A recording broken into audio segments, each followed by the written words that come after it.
Pour un gars d'ici, être le directeur de général des Canadiens est une occasion d'une vie. Enjoy the moment, you're in the NHL here. Working for the Montreal Canadiens is a dream. La plus grande franchise dans la histoire du hockey. If it was my last day on this planet, and you told me what would you like to do, I want to be in that building on a Saturday night.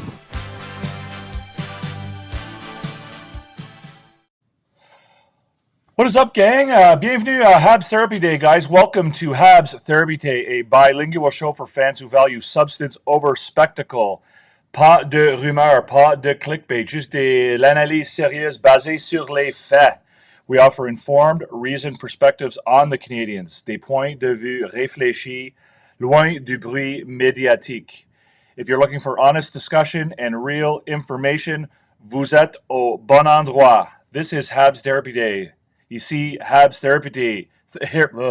HABS Therapy Day. Let's go. Let's begin. Let's get it going, guys. Welcome to the show. Thank you so much for being here. Again, HABS Therapy Day, we're here to give you guys some insight into the Montreal Canadiens. We're here to give you some reasoned discussion about the team. We're trying to stay away from a lot of the rumors and stuff that goes on, especially this time of year when the media struggles to find things to talk about. What's up, Ghislain? Welcome to the show. Bienvenue. So we're here to talk about that, guys. Today we have a topic. We're going to talk about a player who I think would be a good candidate to be on the Montreal Canadiens and to deal with some of the weaknesses or the soft points they have in their roster. We've talked before about how I don't love the idea that people talk about them needing something or that there's a hole in the lineup. I don't think there are holes in the lineup, but this is a guy who I think could definitely help the Canadiens, and so that's what we're going to talk about today. If you do have questions, feel free to fire away in the comment section. I'm happy to slow down or stop and answer your questions. We're not going to go super long. Again, we're trying to keep things to 20 minutes to 30 minutes at most, and that's what we're going to do today. So if you have questions, comments, please feel free to fire away. If you're new here, then please subscribe. There's a button somewhere down below the screen there that allows you to subscribe. You can also hit the notification bell. We are trying to build a community where people can come and have conversations about the Montreal Canadiens and talk about the team in a objective, above board, maybe a little bit deeper way than just sort of the stuff that you get from some of the mainstream media analysts. So, c'est aussi une émission bilingue. Alors, si vous voulez demander des questions en français, si vous voulez avoir une discussion en français, on est prêt et capable de faire ça pour vous. This is a bilingual show, guys. Montreal Canadiens as a bilingual city, or Montreal is a bilingual city, and the Canadiens fans come from all walks of life, and we have ones who speak French, we have ones who speak English. So we're certainly more than willing to converse with you guys about the Canadiens in either of the official languages. Kirby Dach is back skating with 2 weeks ago with Devil McCabe, Jeff Gordon's son. Jack wore number 26 like Marty St. Louis. Yes, I did see that. Kirby Dach is back on the ice, and apparently the reports are positive as far as both the fact that he's skating and also the fact that he is looking like he's in better shape than he was coming into camp last year. So that's definitely good news. But let's get going with the show, guys. Here, on va commencer l'émission. On va parler au sujet d'un joueur que moi, je pense que il donnerait une bonne dimension à l'équipe des Canadiens. Il répond à beaucoup de questions que les Canadiens ont en ce moment. C'est un joueur qui pourrait remplir beaucoup des demandes de l'équipe. Il pourrait jouer un rôle très important pour le Canadien. Let's talk about a guy who I think, guys, I think would be a positive influence on the team. I think he fills a lot of roles. He checks a lot of boxes that the Canadiens are looking to check off. I'm kind of holding out on you guys here a little bit. But the player is Barrett Hayton.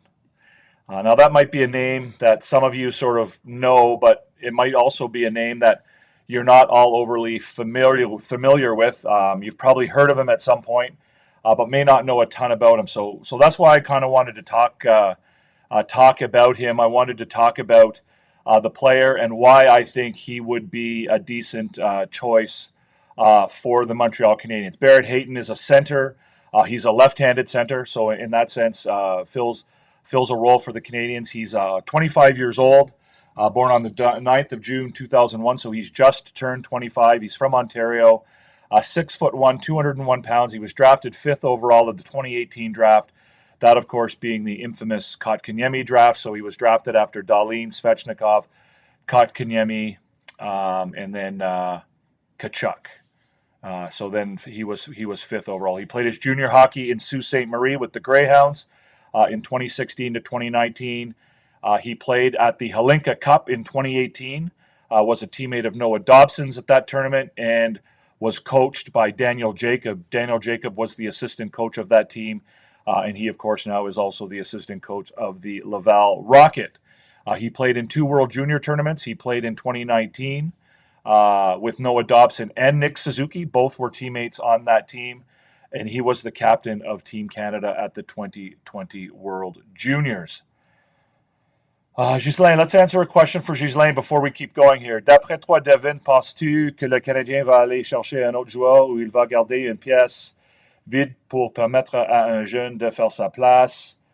It was a good prospect draft. I never the guy you wish for. Well, we'll get into that a little bit, Ghislain.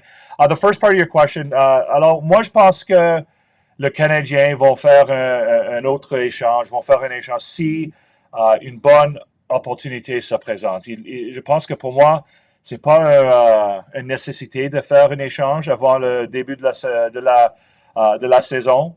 Mais si le bon joueur pour le bon prix est là, je pense que Kent Hughes va faire un échange si ça se présente. Alors pour moi, c'est pas une situation où les Canadiens sont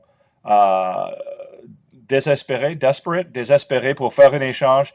Il ne faut pas des appels à chaque équipe pour lui essayer de vendre des joueurs pour un retour d'un autre joueur. Mais en ce moment, je pense qu'ils vont rester ils vont rester on top of. Ils vont écouter, faire entendre toutes les opportunités qui sont là. Et si une bonne opportunité se présente, ils vont le faire. Mais je pense qu'ils sont bien contents de commencer la saison avec les joueurs qu'ils ont en ce moment. Mais certainement, et je pense qu'ils savent qu'il y a un manque de joueurs au centre et ils pourront le faire, un échange, mais ils sont pas, c'est pas une nécessité pour le début de la saison. What's up, Hoagie? So let's talk a little bit more about Barrett Hayton. A high IQ mobile center with two-way value, top 6 potential.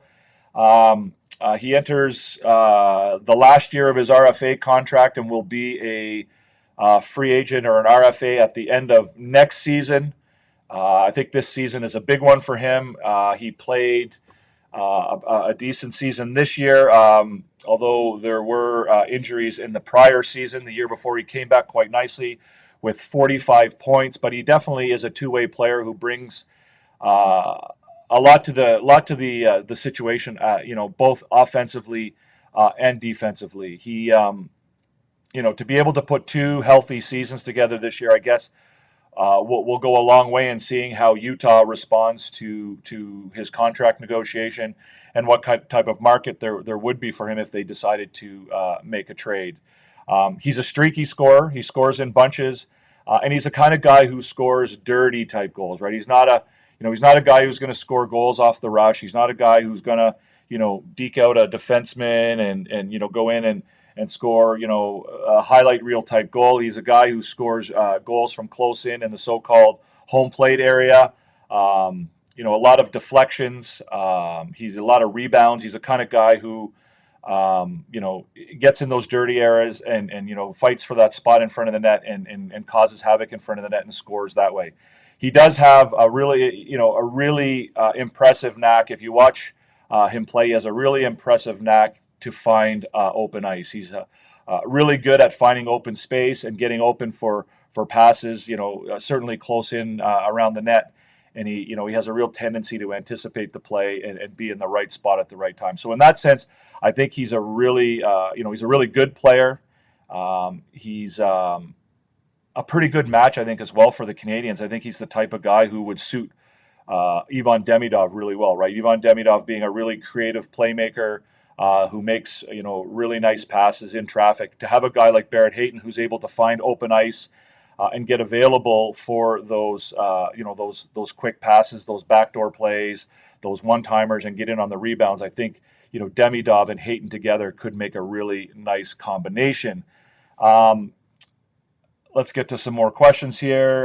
Barrett Hayton, a Christian Dvorak replacement. I think yes and no, Ghislain. I think not only would he be a replacement, but I think he would be a significant upgrade. I think he brings much better offense than Christian Dvorak ever did. He's obviously younger and has more upside and more highway or runway in front of him to develop and continue to get better. So in that sense, I think yes, he would replace Dvorak in the sense that he's a left-handed centerman. But certainly, I think you would look for Hayton to be able to play higher up in the lineup, potentially in a second line role. Whereas Dvorak, that probably wasn't much of an opportunity. Now, as far as him not becoming the guy the Coyotes wished for, I'm not sure that the verdict is out on that yet, Ghislain. He was highly drafted, as we just said, and as you know, he was drafted 5th overall. He perhaps has not lived up to expectations from an offensive perspective quite yet, but I think the rest of his game is pretty well rounded out. Obviously, the injury not last season but the season before had a negative impact.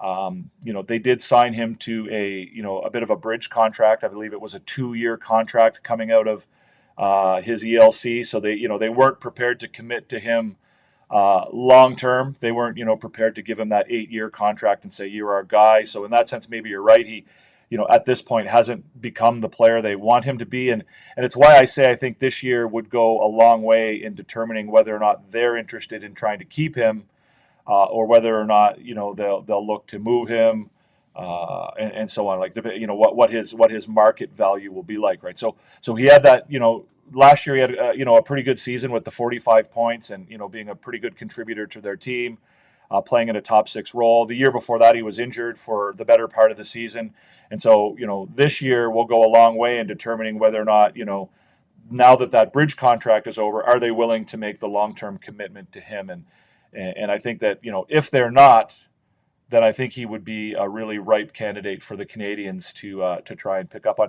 And if the Canadiens can maybe get in there now and see if there's some movement there possibly, then that might be something to consider as well, because the Mammoth have not. It doesn't appear have.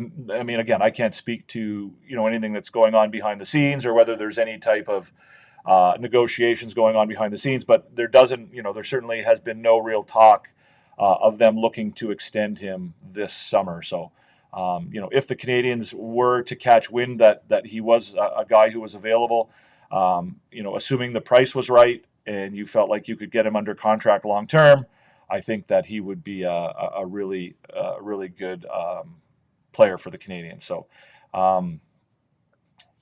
it has been a bit, Ryan. Yes, it has. Hoagie, it's been a while, and I'm excited about Dobson as well, right? Mayu maybe became Dobson, definitely. Not sure what you mean by that, Ghislain. Sorry. So why does he fit with the Canadiens? Why does he fit with the team? Why is this a good option for the team? Again, I'm not suggesting for a minute here that the Canadiens should go out and chase this guy down. I'm not saying that they should make any. Again, the price needs to be right. I don't think they should give up a ton of of assets here. Like if I wouldn't be giving up any of the high level prospects that the Canadiens have. The Reinbachers, the Hages, the Fowlers. That level of prospect I wouldn't be prepared to give up.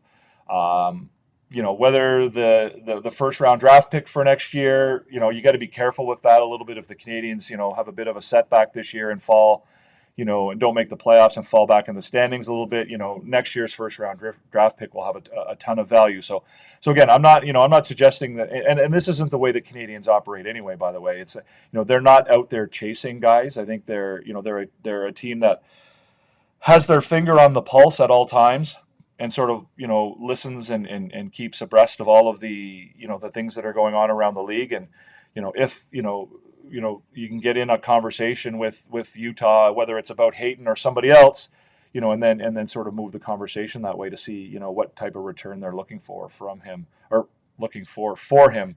I think that would be interesting. So why does he fit with the Canadiens?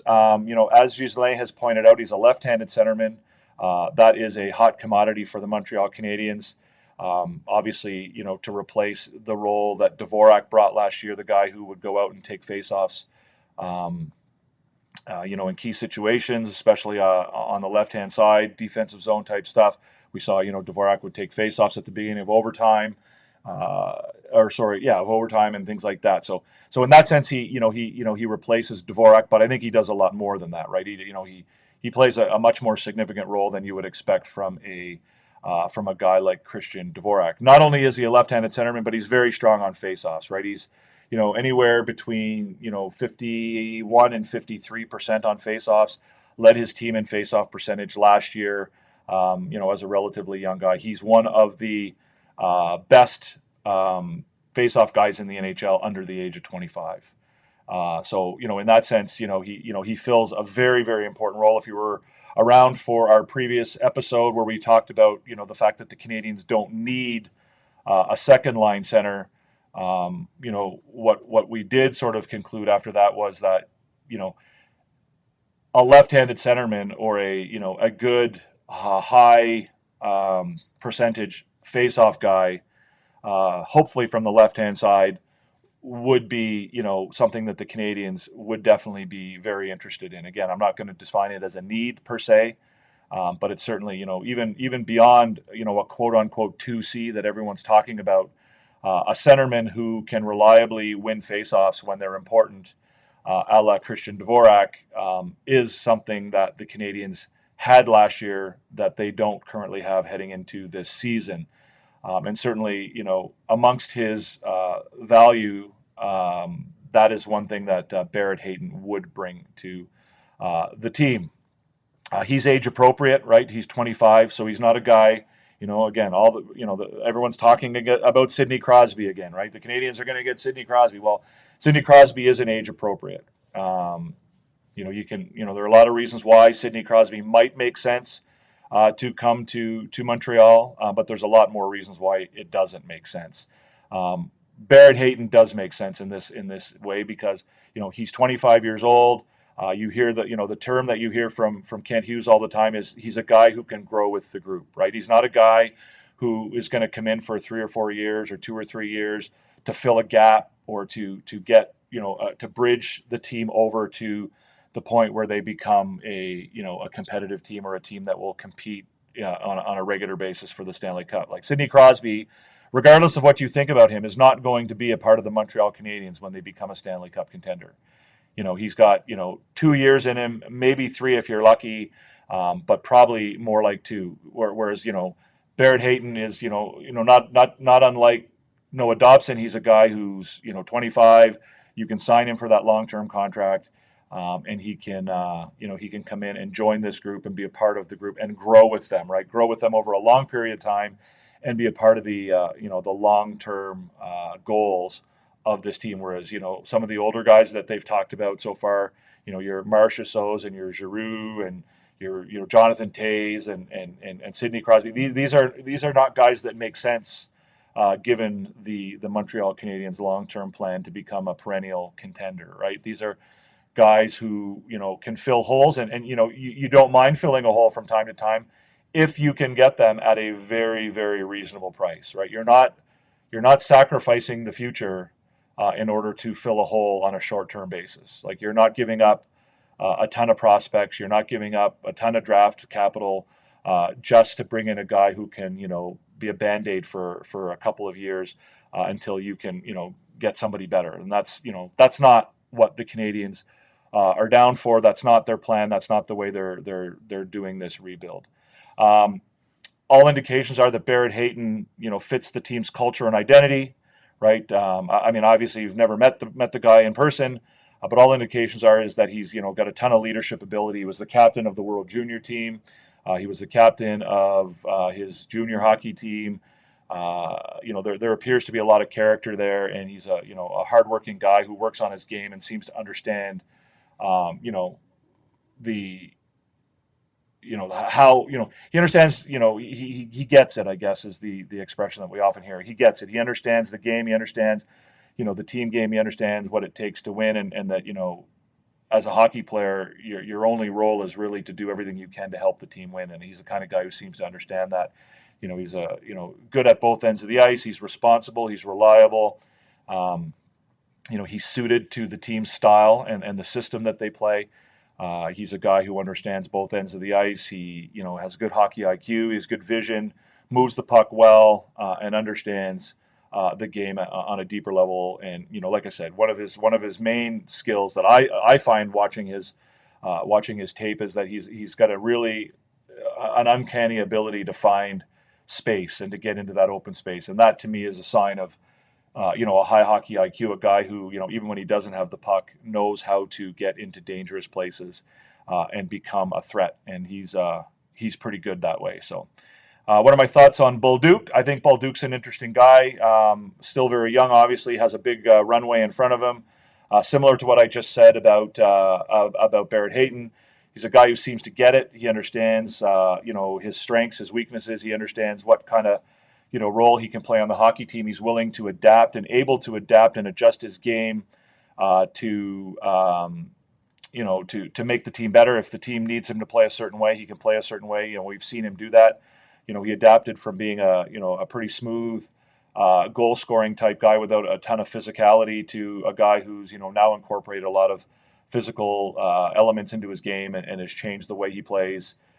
So he's been able to adapt. Not only is he able to adapt, but again, I think it's important that you have the ability to adapt. But before you can adapt, you need to have the ability to understand what is required of you and what is needed. And I think that's a big thing with Bolduc. And I think him being as young as he is, I think we're going to see him, hopefully, continue to improve and to grow. And I think that's the biggest thing about Bolduc for me is that there's still a ton of room for growth for him, right? Last year was essentially his first full year in the NHL, and in the second half he was just spectacular at both ends of the ice. So you're bringing in a guy who, for me, potentially could play in a second line role.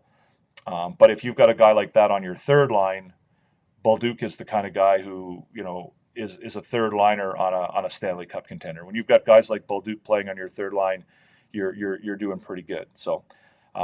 Yeah, that's my thoughts on Bolduc. Give us a thumbs up, guys. If you haven't done so yet, hit that thumbs up button. If you're not yet subscribed, hit the button down below.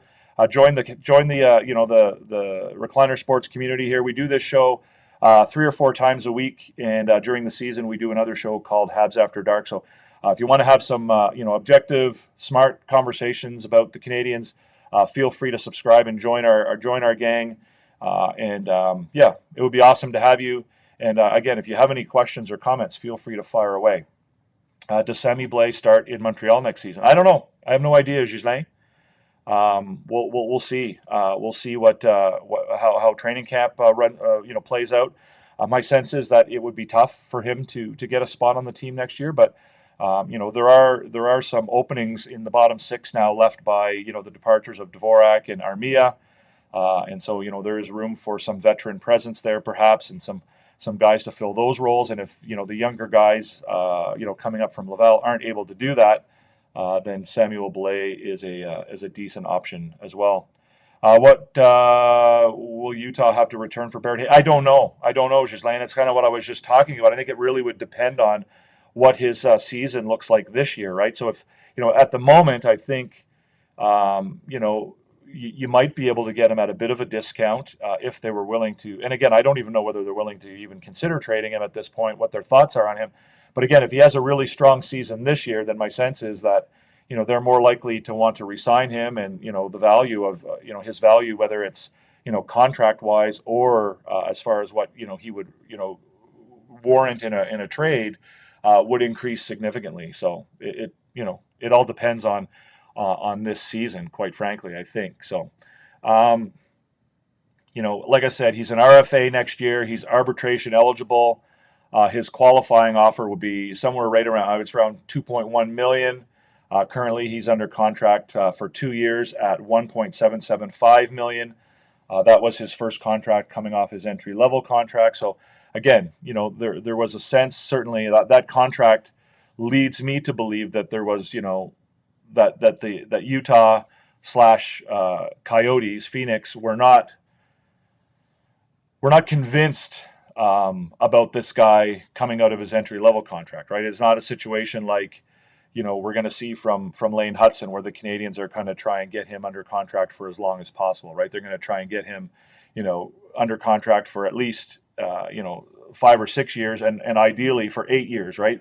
This was a situation where they still weren't sold on the guy, and they gave him a bridge contract for 2 years. And so, coming off that injury year before last, and then last year having a better season and his most productive season so far, we'll see whether or not they're now convinced, right? So the whole thing is, they're not convinced enough that they've tried to sign him or extend him, a season early, right? He's eligible for a contract extension as of 2 weeks ago. As of the 1st of July, they could have reached out to extend him, and maybe they are discussing that. I have no idea. But yeah, no, they're holding off, and they haven't really gone there yet. And maybe he's waiting too, right? Maybe he feels like, he wants to see how things go this year, and he wants to bet on himself and see how that goes. So, yeah, it should be interesting. And I think the demand for him will certainly depend on how his season goes this year, right? So it's it's an interesting one. So I mean, as far as his individual skills go, he's not a great fast skater.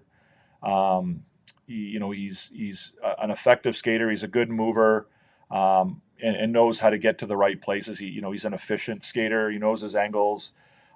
He's a smart but not speedy type skater.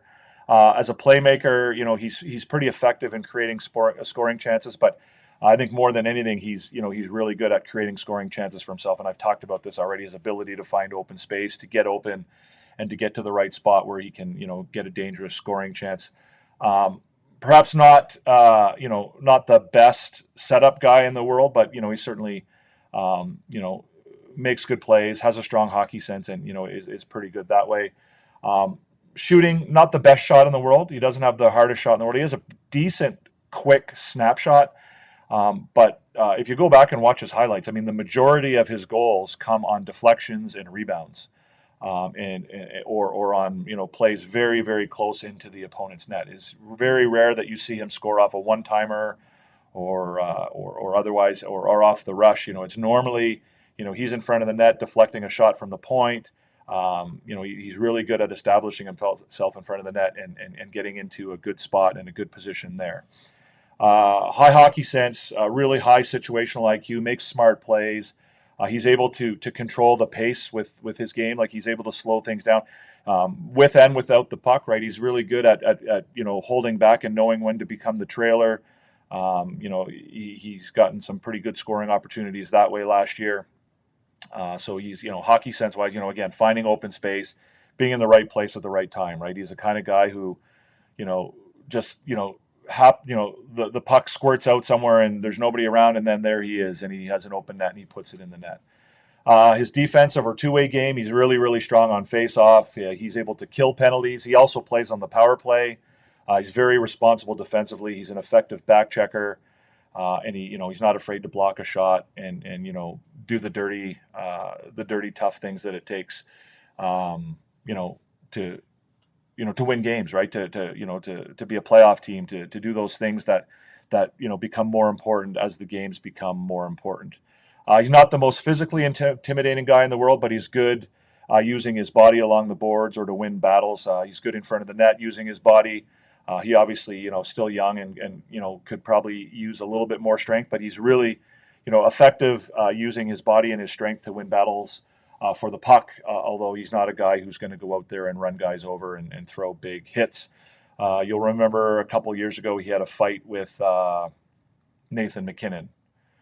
Didn't do very well in that fight, I don't think, but I don't think he's the kind of guy that you're looking to fight on a regular basis. Anyway, strong character, hardworking guy, good work ethic. Not only work ethic, but also assessing and working on the things that it takes for him to not just become a better hockey player, but to better help the team. Like he's one of those guys, right? Like the kind of guy who always seems to be trying to get better, but not just better for himself, but better for the team as a whole. He's a guy you can rely on, not just in your, he's the kind of guy you put out in tough defensive moments. Like, I mean, again, I'm not going to compare him to a David Savard because I think that's a bad comparison, but he's a guy that you do, put out in a game where there's 2 minutes left and you're up by a goal, or you got to kill a penalty late in a game.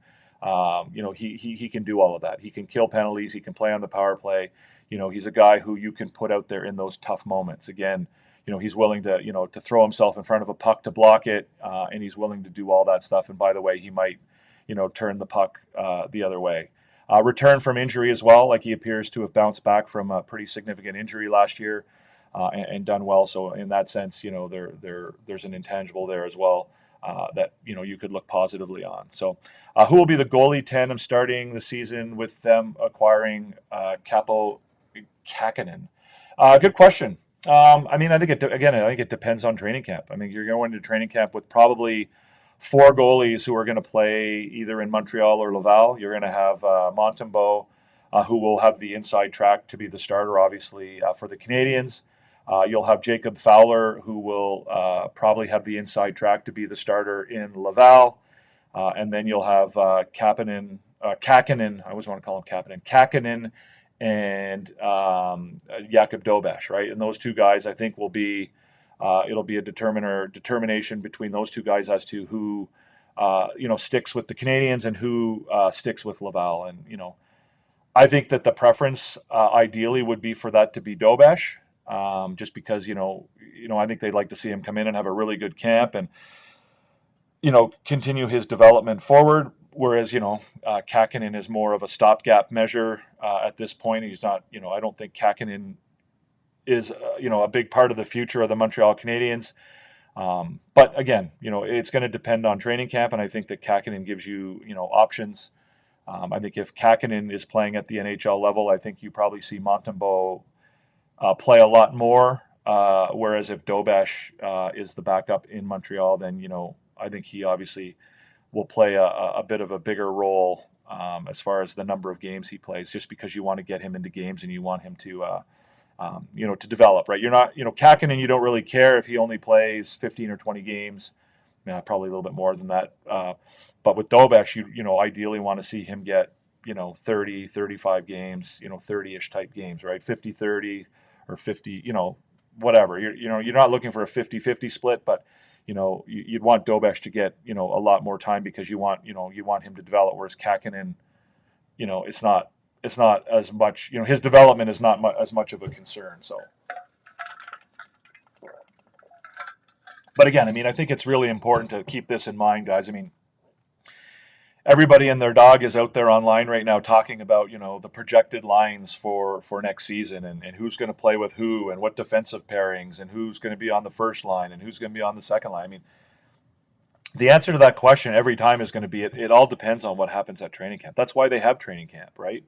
Training camp is there so that the players can go and they can earn spots and, they can, figure out who plays with who and who plays where and, all of that stuff, right? So, whether we're talking about who's going to be the second line center or what have you, it's all going to depend on, on training camp. So Lord on TikTok says, Florian Jacki should be in the Habs lineup next season. I think he's ready. Again, there's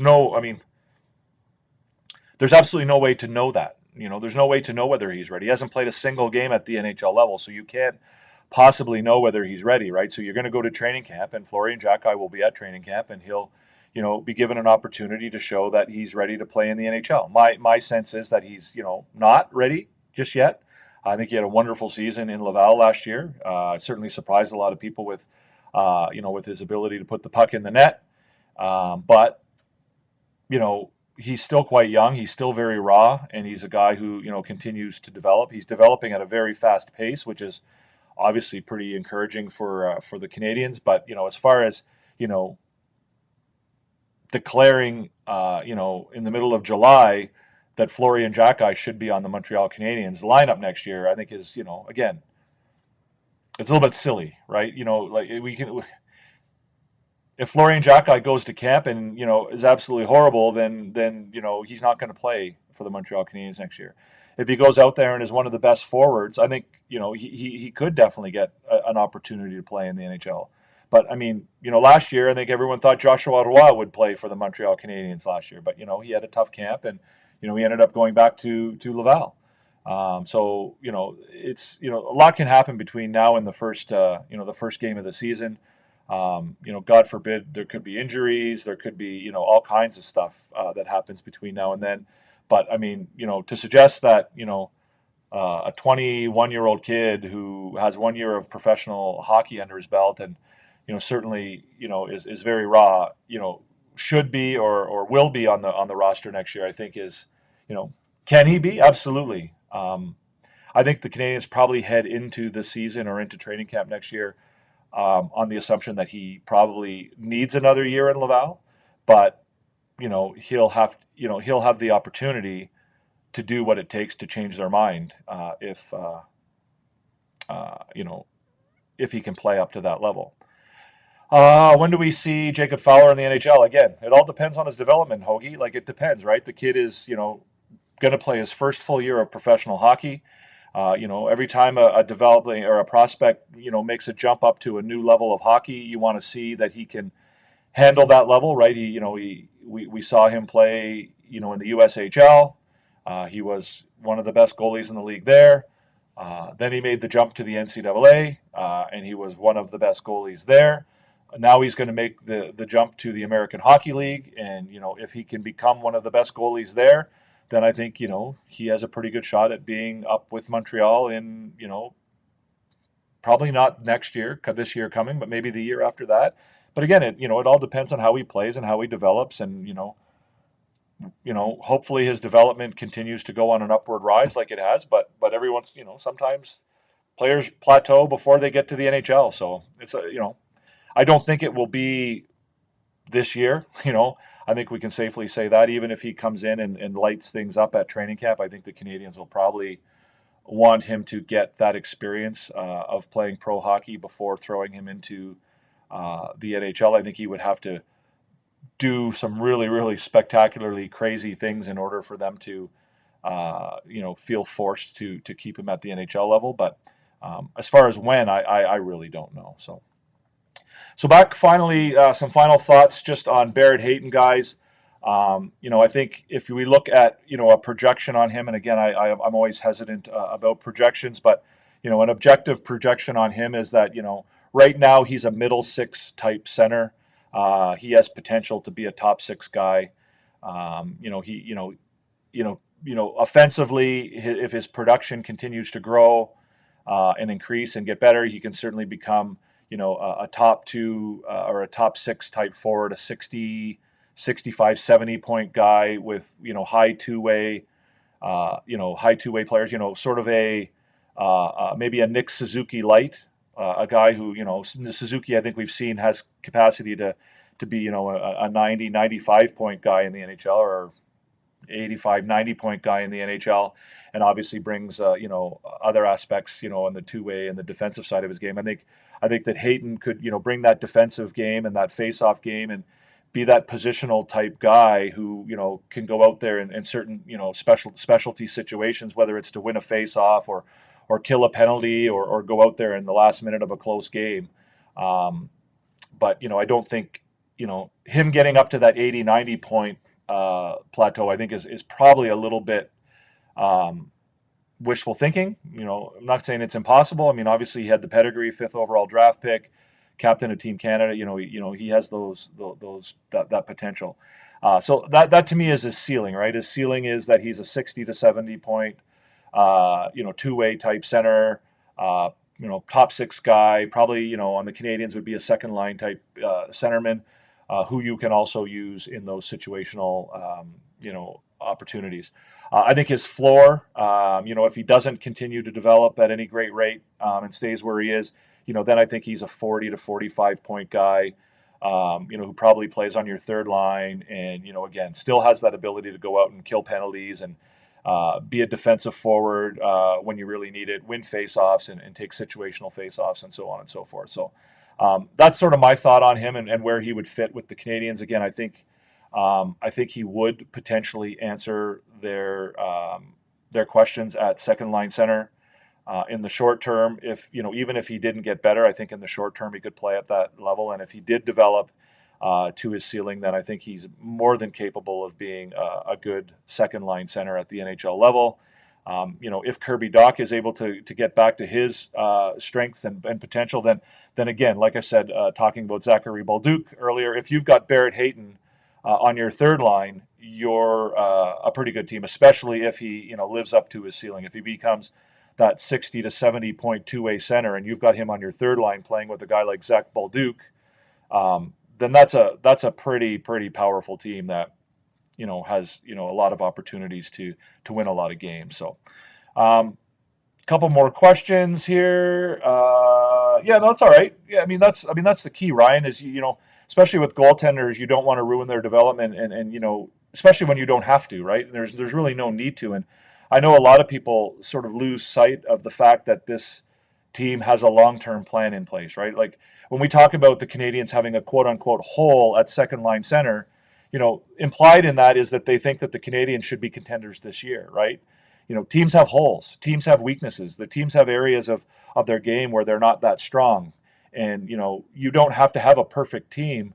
The Canadiens don't have to have a perfect team this year because they're still on the rise. They're still working their way up to getting to the level where they want to be when they become a Stanley Cup contender. They don't need to get to that Stanley Cup contender level this year. So if they were to head into this season, with a couple weaknesses, then that's not the end of the world, right? It's still part of their development. They're not, so in order to fill those weaknesses, they don't need to go out and mortgage the future or sacrifice, prospects and draft capital to fill these holes now, because the goal is not to be a Stanley Cup champion this year. Obviously, you want to win and you want to do as best as you can, but they're still on the spectrum of becoming a winning team, and they're not at the point now where they're starting to put the every team has weaknesses, so you don't need to have a perfect team. Live on a Monday noon, the Habs frenzy is real. I decided to do the shows during the day, Robert, because there's a lot of stuff going on in the evenings, and Coach Frenchie does his show, and so I don't want to sort of step on his toes, and I wanted to give you guys a little bit of an opportunity to do some stuff during the day. So I'm trying to keep the shows shorter, and I'm not going to go on long rambling lives. And with that in mind, I think we're just about done here today on this one. So again, not to suggest that the Canadiens should mortgage the bank for or mortgage the future for Barrett Hayton, but if they are looking for a player who really fits with what the team needs, or what would really help the team going forward and sort of fits their long-term plans, I think that Barrett Hayton is a really strong consideration.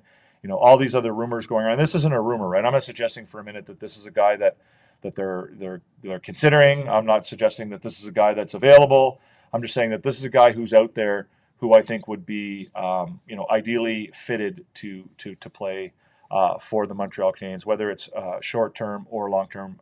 And again, he would be a long-term guy, right? At 25 years old, you ideally would want to bring him in and get him under contract for a long one. You too, Gisley. Merci beaucoup. So that's it, guys. Thanks for watching. I really do appreciate it. It was another great show. I enjoyed it. Thank you for the questions, Gisley, Ryan, Hoagie, Robert, all you guys. Thank you for your questions and your comments. Also over on TikTok, thank you guys over there. If you are on TikTok, it is always easier to come down and watch the show on YT. The interface is better on YT. You get to see the graphics and all the stuff that we do over here on YT. So it would be awesome if all of you TikTok guys would come down here and join the YT and subscribe to the channel. We are going to try and go live around the same time, 3 or 4 times a week. just to have some, summertime chat about different topics going on with the team. Give you guys a bit of a break from some of the rumor milling and the, a lot of the speculation and the really useless information that's being thrown around by the media, who are just, trying to fill their airtime. But, like talking about a lot of these things that are just never going to come to fruition. But we are going to do, regular shows, and we're going to try and keep it that way. Hayton is a bust. Okay, well, you don't know what you're talking about, Robert, so that's okay. I don't know, if you maybe just came here to be a pain in the butt. So if you think that Barrett Hayton is a bust, then I'm not sure that you really follow hockey that closely. So, but anyways, yeah. So that's the kind of stuff that we're not looking to bring to our channel. We try and bring more objective stuff, and if you have an argument to make, then feel free to make it. But make it with facts, and make it supportable, and make it that it's objective, and it's not just sort of a this guy sucks, that guy's awesome kind of thing, right? We're trying to avoid that kind of stuff over here. If you want to do that stuff, you can go watch HABS Digest and some of the more clickbaity type stuff. So anyways, I hope that you guys do enjoy the rest of your day. Have a great one. Thanks so much for coming by. We will check you out next time. Keep an eye out for us. If you're not yet subscribed, the button is down below. Please feel free to subscribe. Give us a thumbs up if you are enjoying the content. If you're watching in a replay, same thing. Feel free to subscribe. Hit the thumbs up button. Hit the notification bell. Give us, subscribe. Join the community. Help us grow. Help us get bigger. We're trying to get to 500 subscribers. Merci beaucoup tout le monde. Thank you so much, guys. Bonne journée. Enjoy the rest of your day, and we will see you hopefully in the next one. Peace out.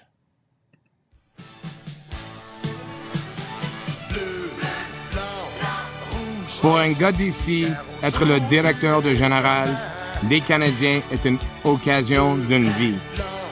Enjoy the moment, you're in the NHL here. Working for the Montreal Canadiens is a dream. La plus grande franchise dans la histoire du hockey. If it was my last day on this planet, and you told me what would you like to do, I want to be in that building on a Saturday night.